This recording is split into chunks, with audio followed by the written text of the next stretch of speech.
Welcome to Space Nexus. Please subscribe and hit the bell icon.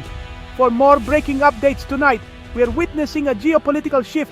Few predicted South Korea is pivoting its focus within North America, choosing Canada as its new primary partner. In a series of headline-grabbing economic and cultural agreements, Seoul has signaled a realignment with profound implications. For decades, the U.S. was the default destination for Korean investment and cultural exchange in the West. That assumption has just been shattered.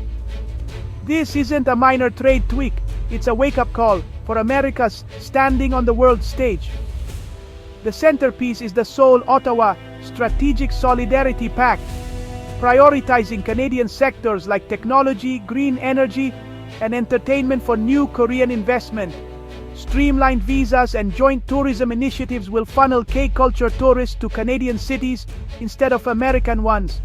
South Korea is hedging against the volatility that's come to define its U.S. relationship, seeking stability and new opportunities. For Canadians, this means more Korean products, jobs in tech hubs, and Toronto or Vancouver starring in K-dramas. The bigger story, as South Korea's global influence grows, its choice of a Western partner carries immense weight. By choosing Canada, Seoul rewards a stable ally and sends a quiet but unmistakable message about its U.S. relationship. The world is watching. This could spark a ripple effect, redefining alliances for decades. The old order is changing, and no relationship is guaranteed. To understand South Korea's move, look north, to the fraying U.S.-Canada relationship.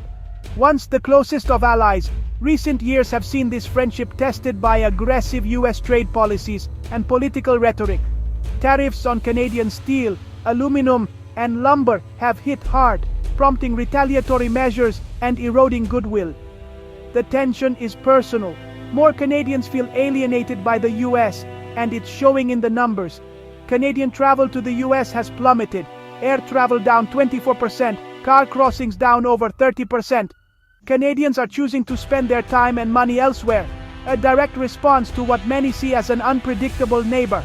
In response, Canada launched a national pass for youth, encouraging domestic tourism and keeping dollars at home. The Discover Canada campaign has sparked a tourism boom, just as international partners like South Korea look for new opportunities. This context, strained U.S.-Canada ties set the stage for the South Korea-Canada alliance. South Korea, valuing stability, has watched the U.S.-Canada rift with concern. Canada now presents itself as a stable, open-for-business alternative. Seoul's decision is a direct consequence of this shifting North American dynamic. At the heart of this alliance is the Korean wave, K-pop and K-dramas dominating global entertainment. South Korea is on track for a record 20 million foreign visitors in 2025, many drawn by K-culture. Historically, U.S. cities like LA and New York were the main North American hubs for K-culture tourism. Now, the Seoul-Ottawa Pact aims to reroute this tourism to Canada, with joint festivals, exclusive fan events, and K-dramas filmed in Banff or Quebec City. For South Korea, Canada offers a fresh, stable market for its cultural exports. For Canada, it's a massive economic and cultural windfall, billions in tourism, a higher global profile, and new jobs. Major Korean entertainment agencies are eyeing Toronto for their North American HQs, and a huge K-pop festival is rumored for Vancouver.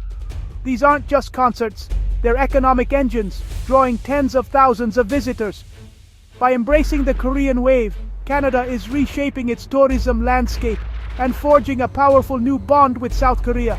Let's break down the numbers behind this shift. South Korea's tourism market is dominated by Asian neighbors, but the U.S. has been its top Western destination, over 1.3 million visitors annually. Canada, by contrast, saw just over 100,000 Korean visitors. The new pact aims to boost Korean tourism to Canada by 500% in 3 years, rivaling U.S. numbers. Targeted marketing, subsidized travel, and cultural events will make Canada the go-to North American destination for Koreans. This isn't just about vacations, it's about business and education. Streamlined visas will make it easier for students, tech workers, and entrepreneurs to choose Canada over the U.S. The result, a potential brain drain from the U.S., as top talent follows opportunity north. The economic impact is huge. If 1.3 million Koreans shift their trips, the US could lose over $2.6 billion in annual tourism revenue. That money will now fuel Canadian growth, jobs, and innovation. The numbers tell a clear story. Canada is poised to win big. The economic impact of South Korea's pivot goes far beyond tourism. Trump-era tariffs and America First policies created uncertainty for trade-dependent nations like South Korea.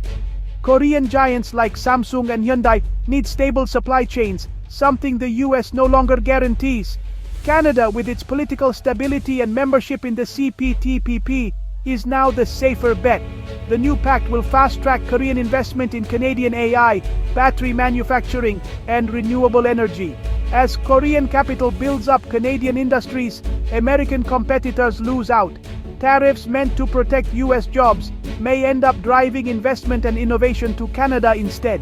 In a global economy, capital flows to where it's treated best.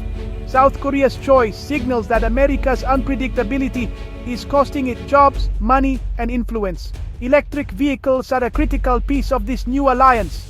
Faraday Future and other automakers are adopting Tesla's North American charging system, creating a unified EV market across the US, Canada, and South Korea. This interoperability makes cross-border investment in EVs and manufacturing more attractive. A car built in Canada can be sold in Seoul without compatibility issues, and vice versa. South Korean conglomerates, leaders in battery tech, see huge opportunity in Canada's stable environment. The new pact will likely bring major Korean investment in Canadian EV supply chains, from batteries to assembly.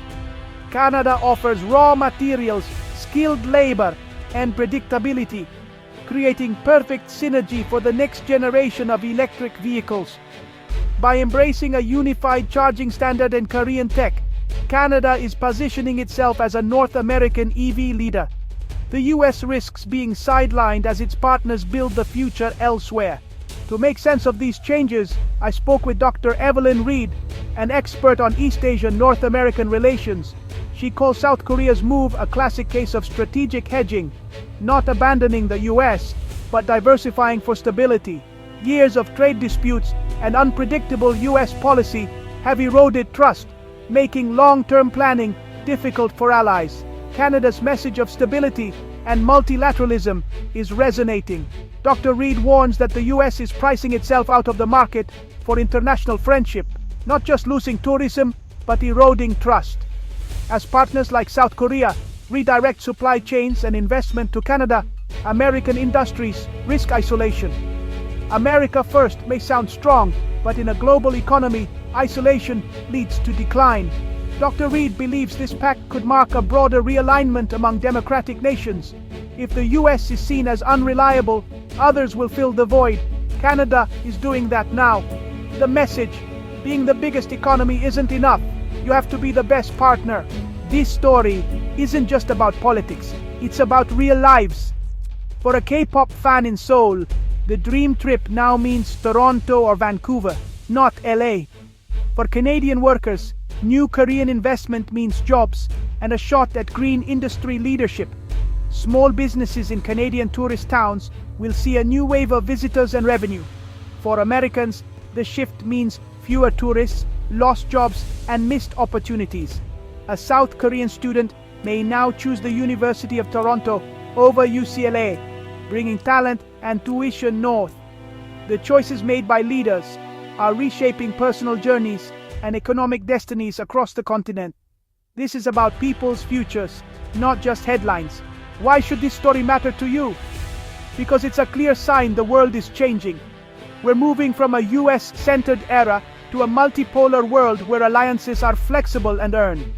The South Korea-Canada partnership is built on trust, stability, and openness, qualities now in question in the US. This is feedback from the global community about what it values in a partner. The next steps America takes will define its future role. Will it repair relationships or double down on isolation? The world isn't waiting for an answer. This is a call to action. Pay attention to foreign policy, demand more from leaders, and understand how global shifts affect your life. The world map is being redrawn. Where will America be on it?